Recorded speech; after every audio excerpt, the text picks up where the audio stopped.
രാഹുൽ നിയമസഭയിലെത്തിയ സംഭവത്തിൽ സിപിഎമ്മിനും കോൺഗ്രസിനുമെതിരെ BJP. Palakkad east ജില്ലാ president Prashant Shivan Palakkad പരിപാടിയിൽ പങ്കെടുക്കാൻ അനുവദിക്കില്ലെന്നും ബിജെപി നേതാവ്.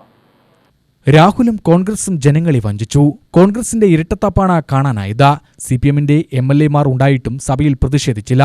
സഭയ്ക്കകത്ത് കയറുമ്പോഴും പുറത്തിറങ്ങുമ്പോഴും എന്തുകൊണ്ട് പ്രതിഷേധിച്ചില്ലെന്ന് പ്രശാന്ത് ചോദിച്ചു. രാജിവെക്കും വരെ ബിജെപിയുടെ പ്രതിഷേധമുണ്ടാവും. എംഎൽഎ ഓഫീസിൽ വന്ന് ഇരുന്നാലും പ്രതിഷേധമുണ്ടാകുമെന്ന് അദ്ദേഹം പറഞ്ഞു. രാഹുൽ മാങ്കൂട്ടത്തിൽ എംഎൽഎ എന്ന തരത്തിൽ പങ്കെടുക്കുന്ന ഔദ്യോഗിക പരിപാടികളിൽ പാലക്കാട് പരിപാടികളിൽ പങ്കെടുക്കുന്ന സമയത്ത് ബിജെപിയുടെ ഭാഗത്തുനിന്ന് അതിശക്തമായ രീതിയിലുള്ള പ്രതിഷേധങ്ങൾ ഉണ്ടാകുമെന്ന കാര്യത്തിൽ യാതൊരുവിധ സംശയവുമില്ല. അദ്ദേഹം രാജിവെക്കുന്നതുവരെ പാലക്കാടിന്റെ നിലപാട് ഞാൻ പറഞ്ഞത്, രാജിവെക്കുന്നതുവരെ ശക്തമായ പ്രതിഷേധങ്ങൾ പാർട്ടിയുടെ ഭാഗത്തുനിന്നുണ്ടാവും.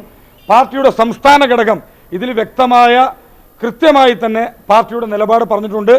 രാഹുൽ രാജിവെക്കുന്നതുവരെ ശക്തമായ പ്രതിഷേധങ്ങളുണ്ടാവും. അല്ല, പാലക്കാട് അദ്ദേഹം കാലുകുത്തുന്നത് എന്തിനാണ്? പാർട്ടി എംഎൽഎ എന്നുള്ള രീതിയിൽ പരിപാടിയിൽ പങ്കെടുക്കാനാണല്ലോ. എംഎൽഎ എന്ന തരത്തിൽ ഒരു പരിപാടിയിൽ പങ്കെടുക്കുന്നതിൽ ഞങ്ങൾ ശക്തമായ പ്രതിഷേധം ഉണ്ടാകുന്ന കാര്യത്തിൽ നിലപാട് ക്ലിയറാണ്. അല്ല, എംഎൽഎ ഓഫീസിൽ എംഎൽഎ എന്നുള്ളത് വെച്ചുകൊണ്ടാണല്ലോ അദ്ദേഹം എംഎൽഎ ഓഫീസിലേക്ക് വരുന്നത്. അതിനകത്ത് അടിയിരിക്കാനല്ലോ വരുന്നത്. അദ്ദേഹം ഇവിടെ വന്ന് ഇത്തരത്തിൽ പരിപാടികളിൽ പങ്കെടുക്കുന്നതിനായിട്ടാണ് പാലക്കാട് വരുന്നത്. ശക്തമായ പ്രതിഷേധം ബിജെപിയുടെ ഭാഗത്തുണ്ടാവും.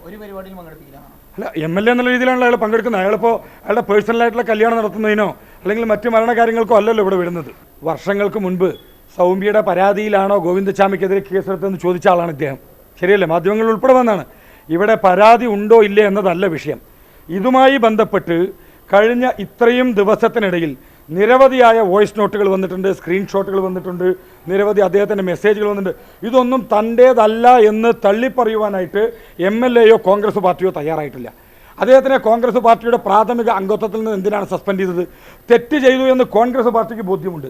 കോൺഗ്രസ്സുകാർക്ക് വേണ്ടാത്ത വെളുപ്പിനെ പാലക്കാട്ടുകാർ ചുമക്കണം എന്ന് പറയുന്നതിൽ യാഥാർത്ഥ്യമില്ലല്ലോ. അപ്പോൾ അതുകൊണ്ട് ശക്തമായ സമരവുമായി ബിജെപിയുടെ പ്രവർത്തകന്മാർ ഉണ്ടാകുമെന്നുള്ള കാര്യത്തിൽ യാതൊരു തർക്കമില്ല.